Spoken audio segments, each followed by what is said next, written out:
আসসালামু আলাইকুম। পৃথিবীর যে যে প্রান্ত থেকে দেখছেন এবং শুনছেন সবাইকে শুভেচ্ছা জানাচ্ছি।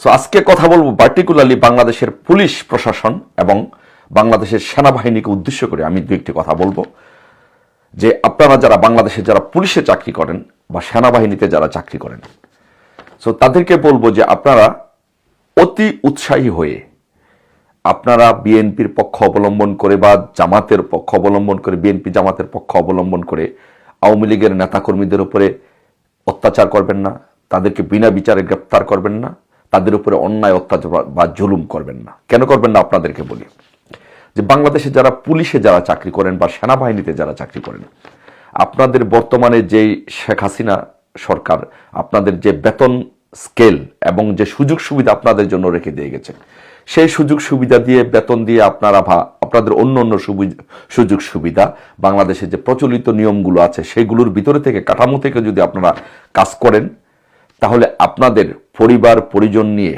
চলার জন্য, আপনাদের পরিবারকে নিয়ে ভালো থাকার জন্য আপনাদের কোনো সমস্যা হওয়ার কথা না। আপনারা পলিটিক্যাল এফিলিয়েশন ছাড়া আওয়ামী লীগের নেতাকর্মীদের উপরে অত্যাচার নির্যাতন করা ছাড়াও আপনারা আপনাদের পরিবার পরিজন নিয়ে ভালো থাকতে পারবেন বা আপনারা ভালো থাকতে পারবেন। আমি যতটুকু চিনি, আমি একটি কথা বলি, আমি খুব ভালোভাবেই চিনি বাংলাদেশের সেনাবাহিনী অনেক অফিসারের সাথে আত্মীয়তার সুবাদে বা বিভিন্নভাবে তাদের সাথে আমি তাদেরকে চিনি, জানি, তাদের পরিবারকে চিনি, জানি, এবং অনেক অসংখ্য পুলিশ অফিসার বা এডমিনে যারা কাজ করেন তারা আমাদের ছোট ভাই, বড় ভাই, বন্ধু, আত্মীয় স্বজন, তাদেরকে আমরা চিনি। তারা বাংলাদেশে বর্তমান যে বিদ্যমান কাঠামো আছে, শেখ হাসিনা যে কাঠামো বেতন ভাতা এবং সুবিধা দিয়ে রেখে দেখেছেন, সেই জন্য তাদেরকে আওয়ামী লীগের নেতাদের উপরে অত্যাচার করতে হবে না, আওয়ামী লীগের নেতাকর্মীদেরকে বিনা বিচারে গ্রেপ্তার করার কোনো প্রয়োজন নেই, অতি উৎসাহী বিএনপি সাজারও কোনো প্রয়োজন নেই। আপনারা সেটি ছাড়াও আপনারা আপনাদের পরিবার পরিজন নিয়ে ভালো থাকতে পারেন। আপনারা একজন মানুষ কেন এত কিছু করে? বিকজ সে ভালো থাকতে চায়, তার পরিবার পরিজন নিয়ে ভালো থাকতে চায়, তার পরিবার পরিজনকে ভালো রাখতে চায়, এটাই তো মূল উদ্দেশ্য। তো এটা যদি হয়ে থাকে তাহলে আপনি আওয়ামী লীগের নেতাকর্মীদেরকে অত্যাচার নির্যাতন ছাড়া, তাদেরকে বিনা বিচারে গ্রেপ্তার ছাড়া আপনি ভালো থাকতে পারেন। তো তাহলে আমার প্রশ্ন হচ্ছে, আমি যে কথাটি বলতে চাই যে সেটি হচ্ছে, আপনি ভালো থাকতে পারেন, আওয়ামী লীগের নেতাকর্মীদেরকে অত্যাচার নির্যাতন ছাড়া পরিবারকে ভালো রাখতে পারেন, তাহলে কেন আপনি কোন কারণে অতি বিএনপি সেজে আপনি আওয়ামী লীগের নেতাকর্মীদেরকে অত্যাচার করবেন, নির্যাতন করবেন? কারণ আপনি যে অত্যাচার নির্যাতন আজকে করবেন, আগামীকালকে তো আওয়ামী লীগ ক্ষমতা আসছে, তখন আপনার অবস্থা হবে কি? আপনি একটা শুধু ভেবে দেখেন যে আপনার পাশে যে চাকরি করছে অফিসার, সে হয়তো আওয়ামী লীগ ক্ষমতা নাই, বিএনপির ভয়ে সে হয়তো কিছু বলছে না, বাট আপনার আমলনামা কিন্তু আওয়ামী লীগের নেতাকর্মীরা লিখে রাখছে, মিডিয়াতে এগুলো লিপিবদ্ধ হচ্ছে, পত্রিকায় আসছে, আপনার পাশের যে অফিসার আপনার সাথে যে চাকরি করছে সেও কিন্তু আপনার আমলনামা লিখে রাখছে।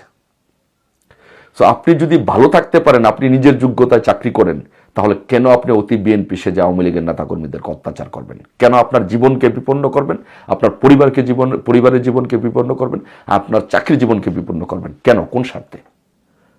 সো আমি আপনাদেরকে বলি, একটি কথা বলি যে আপনারা দেখেন যে আজকে এই যে দেখেন, আপনাদের জন্য একটা ইনফরমেশন দিলাম যে যুক্তরাজ্যে যখন হাসনাত আবদুল্লাহরা এসেছিল এবং ইভেন ইনিউজ যখন এসেছিল, তাদেরকে প্রবলভাবে প্রতিরোধ করা হয়েছে, ডিম মারা হয়েছে, তাদের দিন শেষ।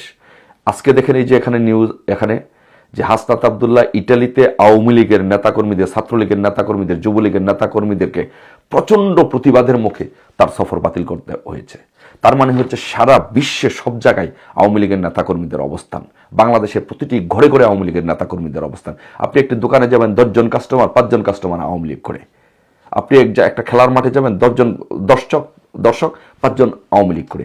আপনি প্রতিটি ঘরে ঘরে একটা গ্রামে যাবেন, সেই গ্রামে অর্ধেক লোক আওয়ামী লীগ করে। সেই আওয়ামী লীগকে আপনি কীভাবে বিশ্বাস করে দেবেন?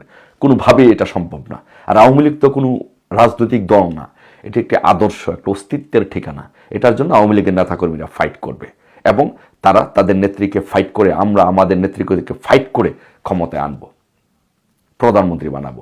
তো তাহলে আপনি যে আজকে আওয়ামী লীগের নেতা কর্মীদেরকে এভাবে অত্যাচার করছেন, নির্যাতন করছেন, তাদেরকে মামলা দিচ্ছেন, তাদের কাছে ঘুষ নিচ্ছেন, টাকা দিচ্ছেন, তার পরিবারকে বিপন্ন করছেন, আপনি কি একবার ভেবেছেন যে আপনার পরিবারও কিন্তু বিপন্ন হবে, আপনিও, আপনার চাকরি জীবন বিপন্ন হবে, আপনার জীবন বিপন্ন হবে?